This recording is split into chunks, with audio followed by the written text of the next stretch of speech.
አንድ ያነበብኩትን ነገር ቶሎ ረሳዋለሁና መድገም ያስጠላኛል። ያው በርናውት ስታደርጉ ለራሳችሁ ትንሽ እረፍትም ስጡ። ጊቭ ዮርሰልፍ ሰም ግሬስ። ብዙ ራሳችሁን አታስጨንቁ። የኔ አንዱ ችግር እሱ ነበረ። ስፔሻሊ መጀመሪያ አካባቢ በጣም ራሴን ፎርስ አደርግ ነበር፣ ግን ኢቨንቹዋሊ የተረዳሁት ምንድነው ራሳችሁን ፎርስ አድርጋችሁ እንደ አዲስ ማጥናት ብችል ይሳካልኛል። ኦፍኮርስ ይሳካል። ለምን አይሳካም? እኔ 2 ወር አካባቢ ሲቀራ ነው የጀመርኩት ጥያቄ መስራት። ቢኮዝ ብዙ ማትሪኮችን ነው ልሰራ ያሰብኩት፣ ሞዴሎችን ሪቪው ላደርግ አስቤ ነበረ። ስለዚህ ግን አይነው ማንበብ እንዳለብኝ በቃ ምንም አልቻልኩም። ዛሬ ሙዴ ጠፍቷል፣ ነገ አጠናለሁ እያልኩ ጊዜው እየሄደ 100% አይ ኖት ሹር ይሄን ነገር የት እንዳወራሁት፣ ግን ይሄ በሞቲቬሽን እና በዲሲፕሊን መካከል ዲፍረንስ ይታየኛል። እኔ ሞቲቬሽን ሲሆን ብዙ ጊዜ የሆነ ሰው ሞቲቬት ያደርገናል፣ ትችላላችሁ ምናምን ይባልና ከዛ ሞቲቬትድ እንሆናለን። እንደን ግን ረዥም ጊዜ አይቆይም። እሱ መልሶ ዳያውት ያደርጋል። ሰው ድጋሚ ሌላ ሰው ሞቲቬት እንዲያደርገን እንፈልጋለን እና የሆነ የማያቆም ሳይክል ውስጥ ነው የምንገባው። ዲሲፕሊንድ መሆን ይኖርብናል። አንድን ነገር ጀምረን እስከ መጨረሻው መሄድ፣ የሆነ ኤክሳይትድ ሆነን ጀምረን ከምናቆም እስከ መጨረሻው። ያንን ለማድረግ ቅድም እንዳልኩት እኔ የጠቀመኝ ያጠናሹን ላለመርሳት የምትጠቀሚያቸው ቴክኒኮች ምን ነበሩ? ያ በጣም የምረሳ ሰው ነኝ እኔ። ስፔሻሊ የሚሸመደድ ነገር ላይ በጣም ቶሎ የምረሳ ሰው ነኝ። ለእኔ የሰራልኝ ነገር በጣም ደጋግሜ ማጥናቴ ነው። አንድን ቶፒክ ደጋግሜ ያጠናዋለሁ። ቅድም እንዳልኳችሁ ምሳ ሰዓት ላይ ምናምን ሁሌ ላይብረሪ ነኝ ብዬ የለ። ላይብረሪ የሚሄደው ብዙ ጊዜ ከሰው ጋር ነው ማጠናው። ሁሌ ምሳ ሰዓቴ የተያዘ ነው ከክፍል ልጆች ጋር አንድ ላይ ስለምናጠና። ስለዚህ በዛ ሞመንት ላይ ለምሳሌ ከአንድ ሰው ጋር የ11ኛ ክፍል ባዮሎጂ ዩኒት 2 ባጠና፣ ከዛ ኔክስት ታይም የሆነ ሰው ድጋሚ እሱን እናጥና ይለኛል። እሺ ብዬ ሄዳለሁ፣ ድጋሚ እናጠናዋለን። ሌላ ሰውም ሲለኝ እሺ ብዬ ነው የሚሄደው። ስለዚህ በጣም ብዙ ጊዜ ደጋግሜ እንዳጠናው እገደዳለሁ፣ ያንን ዩኒት ማለት ነው፣ እስካልረሳው ድረስ። የሆነ መጽሐፉን ሳየው የቱ ጋር ምን አለ የሚለውን እስካቅ ድረስ ነው የሚደርሰው፣ በጣም ደጋግሜ ማጥናቴ ማለት ነው። ስለዚህ ደጋግማችሁ ለማጥናት ሞክሩ፣ ኖት ለመያዝ ሞክሩ እና ስታጠኑ ደግሞ እያወራችሁ አጥኑት። አንድን ኢንፎርሜሽን 2ቴ እንደመውሰድ ነው የሚሆነው። እናንተ ስታወሩት አለ መጀመሪያ አይምሯችሁ ውስጥ የገባውን ነገር ነው የምታወሩት። ከዛ በኋላ ደግሞ ያወራችሁትን መልሳችሁ ትሰሙታላችሁ። ኢቭን ዋናውን ፖይንቱን ሙሉ በሙሉ እንኳን ባታስታውሱ የሆነ ጭላንጭል ግን አይምሯችሁ ውስጥ የሚቀር ኢንፎርሜሽን ይኖራል። ይሄን ነገር ግን የሆነ ቦታ ያየሁት ይመስለኛል እንኳን ብላችሁ መመለስ ትችላላችሁ ማለት ነው። ግሩፕ ጥናታችሁ ውጤታማ የሚሆነው እንዴት ነው? በጣም ጥሩ ጥያቄ ነው ይሄ። ቢኮዝ ስፔሻሊ ጓደኛሞች አንድ ላይ እናጠናለን ብለው ሲሰበሰቡ ወሬ ነው የሚወራው። 5-10 ደቂቃ ጥናት ነው፣ ከዛ በኋላ ወሬ ነው እና እኔ ጋርም ያጋጥመኛል። ከጓደኞቼ ጋር ከሆንኩ መሀል ላይ ግን እንመለስ እያልኩኝ ሰዎችን መልሳሉ። ነው እንመለስ አሁን እናጥና።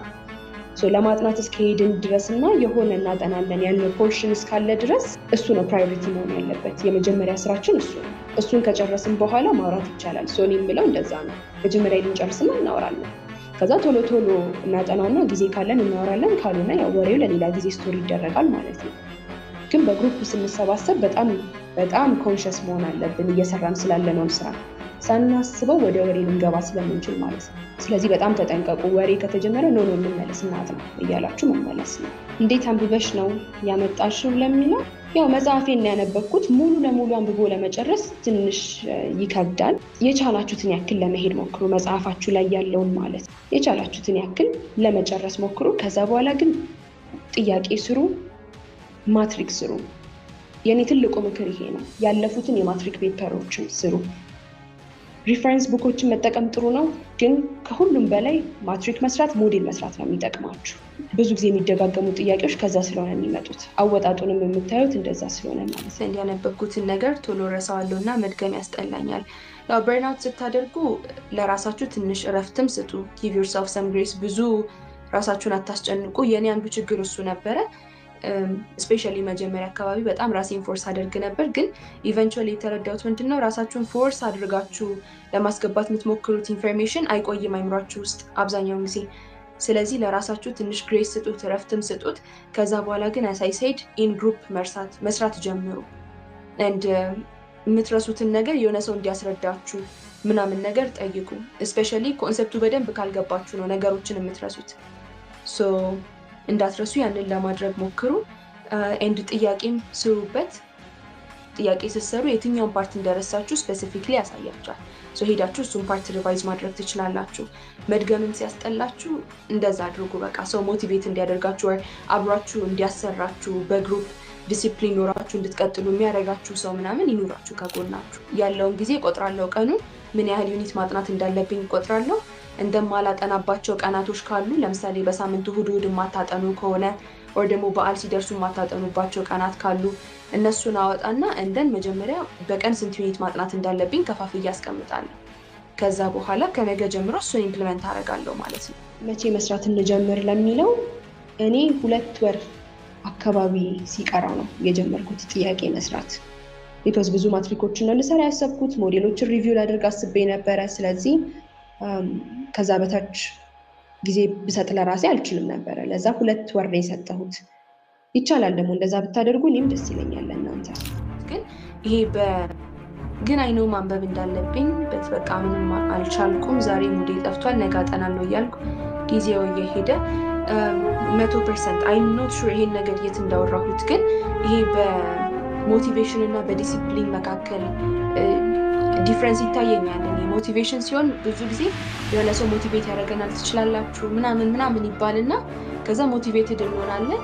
እንደን ግን ረዥም ጊዜ አይቆይም። እሱ መልሶ ዳያውት ያደርጋል። ሰው ድጋሚ ሌላ ሰው ሞቲቬት እንዲያደርገን እንፈልጋለን እና የሆነ የማያቆም ሳይክል ውስጥ ነው የምንገባው።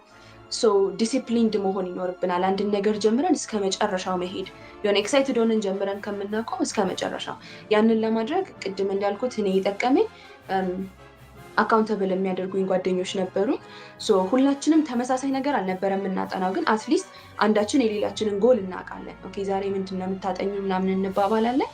እንደን በነጋታው ስንገናኝ ጠዋት ላይ ሰልፍ ላይ ምናምን አጠናሽ ምናምን እንባባልና እንጠያየቃለን። ያ ሰው ካላጠና በቃ ዛሬ ማጥናት መጨረስ አለብሽ እስከ 50 ሰዓት ምናምን ብለን ያን ሰው አካውንተብል እናደርገዋለን። ስለዚህ ያንን እያደረግን በመጣን ቁጥር ሁላችንም እኩል ስንሄድ ስለነበረ ዲሲፕሊን ሆነን እንድንቀጥል አድርጎናል።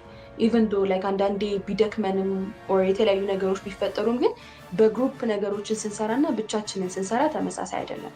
ሶ ከጓደኞቻችሁ ጋር እንደዚህ አይነት ነገር ብትጀምሩ አሪፍ ነው። አንዳችሁ ሌላችሁን አካውንተብል ማድረግ፣ ሌላኛው ደከም ሲል እናንተ የሆነ ማጠንከር፣ ያንን ሰው አጥና እንጂ እንዴ ምን ሆነ ነው ምናምን ማለት።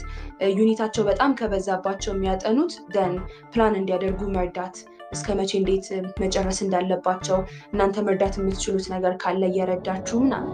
እንደዚህ ስታደርጉ ላይክ በግሩፕ ሲሆን ነገሮች እየቀለሉ ይመጣሉ። በጣም ጥሩ ጥያቄ ነው ይሄ። በቻላችሁት መጠን ላለመጨነቅ ሞክሩ። ስንጨነቅ ብዙ ነገር እንረሳለን፣ የምናውቀውን ነገር ራሱ። ላለመጨነቅ ሞክሩ። ቀድማችሁ የረሳችሁ የሚመስላችሁ ፓርት ካለ ለማስታወስ ሞክሩ እያንዳንዱ ሳብጀክት ላይ። ደን እሱም ፓርት ብቻ ሄዳችሁ ሪቫይዝ አድርጉ። ከዛ በኋላ አይምሯችሁን ፍሪ አድርጋችሁ ፈተና ክፍል ግቡ። ደን ቅድም እንዳልኳችሁ ከእናንተ የሚጠበቀውን ከሰራችሁ ደን ለሌላው ነገር ሪስፖንሲቢሊቲ አትወስዱ። እንደ አዲስ ማጥናት ብችል ይሳካልኛል? ኦፍኮርስ ይሳካል። ለምን አይሳካም? ዋናው ኮሚትድ ሆነሽ ብቻ አንቺ ስሪ፣ ፕላን አውጪ፣ ስሪ፣ ይሳካል። እርዳታ የሚያስፈልግሽ ከሆነ ደግሞ እርዳታ ለመጠየቅ ወደኋላ አትበይ። ጓደኞች ካሉሽ ክላስ ውስጥ ጎበዝ ተማሪዎች፣ እነሱን መጠየቅ፣ ከነሱ ካለፈ ደግሞ አስተማሪን መጠየቅ፣ ከአስተማሪ የሚያልፍ ከሆነ ደግሞ ኢንተርኔት ላይ የምታውቂያቸውን እኔንም ጨምሮ ማለት ነው ኢንተርኔት ላይ የምታውቂያቸውን ሰዎች አስተማሪዎችን መፈለግ፣ መጠየቅ፣ ጉግል ላይ ሰርች ማድረግ። አሁን ደግሞ እንዲያውም ቻትጂፒቲ ራሱ አለ፣ እሱንም መጠየቅ። ብዙ ሪሶርሶች ስላሉ ይቻላል። ኖት ለመውሰድ የምትጠቀመው የተለየ መንገድ አለ ወይ ለሚለው እኔ ብዙ ኖት ማውጣት ሳይሆን ሃይላይት ማድረግ ነው የምወደው። ከዛ መጨረሻ ላይ ነው ዩኒቨርሲቲ ልንገባ ስንል መጽሐፎችን ይዤ መሄድ እንደማልችል ስለገባኝ ሃይላይት ያደረኳቸውን ፓርቶች ኖት አውጥቼ ገባሁኝ። ሃይላይት ነው ማደርገው ኢምፖርታንት ናቸው ብዬ ማስባቸውን፣ ኦር ብዙ ጊዜ ሰው ሊያልፋቸው ይችላል ብዬ ማስባቸውን። ቢካዝ ሰው ሊያልፋቸው ይችላል ብለው የሚያስቡት ላይ ጥያቄ ያወጣሉ፣ ወይ 1 ወይ 2 ጥያቄ ይወጣሉ ጊዜ። ስለዚህ ብዙ ኖቲስ አይደረጉ የሚባሉ ቦታዎችን በደንብ ለመያዝ መሞከር